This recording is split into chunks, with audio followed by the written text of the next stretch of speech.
ഡൽഹി മുഖ്യമന്ത്രി അരവിന്ദ് കെജ്രിവാളിന്റെ personal assistant Bibhav കുമാറിന്റെ അറസ്റ്റിനെതിരെ വലിയ പ്രതിഷേധവുമായി ആം ആദ്മി പാർട്ടി രംഗത്ത് വന്നിരിക്കുകയാണ്. BJP. ആസ്ഥാനത്തേക്ക് March നടത്തുമെന്നാണ് Aam Aadmi party അറിയിച്ചിരിക്കുന്നത്. അതിന്റെ ഭാഗമായി ഇപ്പോൾ ആം ആദ്മി പാർട്ടി ആസ്ഥാനത്ത് മുഖ്യമന്ത്രി അരവിന്ദ് കെജ്രിവാൾ നേരിട്ട് എത്തി അവിടെ പാർട്ടി പ്രവർത്തകരെയും അണികളെയും അഭിസംബോധന ചെയ്യുകയാണ്. അല്പസമയത്തിനകം മാർച്ച് ഉണ്ടാകുമെന്ന് അറിയിപ്പ് ലഭിച്ചിട്ടുണ്ട്. പക്ഷേ മറുഭാഗത്ത് ബി.ജെ.പി. ആസ്ഥാനത്തിന് മുന്നിൽ വലിയ സുരക്ഷ പോലീസ് ഒരുക്കിയിട്ടുണ്ട്. അധിക സേന, അർദ്ധസൈനിക വിഭാഗത്തെ എല്ലാം ഒരുക്കിയാണ് സുരക്ഷ ഒരുക്കിയിരിക്കുന്നത്. നിതിൻ അംബുജൻ നൽകും ഏറ്റവും പുതിയ വിവരങ്ങൾ ഡൽഹിയിൽ നിന്നും. നിതിൻ, ഒരു ഓപ്പറേഷൻ ഝാഡുവുമായി എത്തിയിരിക്കുന്നു ബി.ജെ.പി. എന്നാണ് അരവിന്ദ് കെജ്രിവാൾ ഇപ്പോൾ സൂചിപ്പിക്കുന്നത്. ഝാഡു എന്നാൽ മലയാളത്തിൽ ചൂൽ എന്നാണ് അർത്ഥം. അത് ആം ആദ്മി പാർട്ടിയുടെ ചിഹ്നമാണ്. അങ്ങനെ ഒരു ഓപ്പറേഷൻ ഝാഡുവിലൂടെ ആ പാർട്ടിയെ പൂർണ്ണമായും ഇല്ലാതാക്കാൻ വേണ്ടി ബി.ജെ.പിയും കേന്ദ്ര സർക്കാരും നരേന്ദ്രമോദിയും ശ്രമിക്കുന്നു. അത്തരം രീതിയിലുള്ള വിമർശനങ്ങൾ ഉയർത്തിവിടുകയാണ് അവിടെ അരവിന്ദ് കെജ്രിവാൾ ഇപ്പോൾ പ്രസംഗത്തിൽ.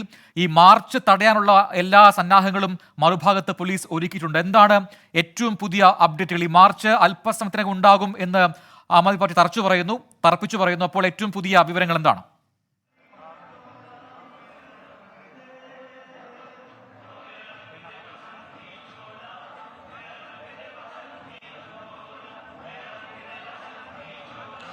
പ്രജിൻ സൂചിപ്പിച്ച പോലെ തന്നെ മുഖ്യമന്ത്രി അരവിന്ദ് കെജ്രിവാൾ ഇവിടെ ആം ആദ്മി പാർട്ടി ആസ്ഥാനത്തെത്തി പ്രവർത്തകരെ അഭിസംബോധന ചെയ്തു. ഈ അഭിസംബോധനയിൽ അടക്കം അദ്ദേഹം പറഞ്ഞിരിക്കുന്നത് ഓപ്പറേഷൻ ചൂല് ബി.ജെ.പിയുടെ ഭാഗത്തും പ്രധാനമന്ത്രിയുടെ ഭാഗത്തും ഒരു ഓപ്പറേഷൻ ചൂല് ആരംഭിച്ചിരിക്കുകയാണ്.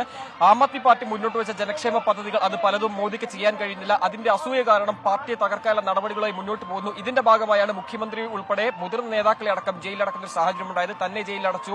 മനീഷ് സിസോദിയ, സത്യേന്ദർ ജെയിൻ, സഞ്ജയ് സിംഗ് ഉൾപ്പെടെ നിരവധി പ്രധാനപ്പെട്ട നേതാക്കളെ ജയിലിലടച്ചു. ഈ ഒരു പശ്ചാത്തലത്തിലാണ് തങ്ങളെ കൂടി അറസ്റ്റ് ചെയ്യുന്ന ആവശ്യപ്പെട്ടുകൊണ്ട് നേതാക്കൾ ഇപ്പോൾ ആം ആദ്മി പാർട്ടി ആസ്ഥാനത്തു നിന്നും അല്പസമയം പുറത്തുവരും. എന്തായാലും ഇപ്പോൾ ആം ആദ്മി പാർട്ടി നേതാവ് അരവിന്ദ് കെജ്രിവാൾ, ഡൽഹി മുഖ്യമന്ത്രി അരവിന്ദ് കെജ്രിവാൾ ജനങ്ങളെ അഭിസംബോധന ചെയ്തു. അതിനുശേഷം അല്പസമയത്തിനകം മന്ത്രിമാരും അതോടൊപ്പം നേതാക്കളുമായി പുറത്തേക്ക് വരും.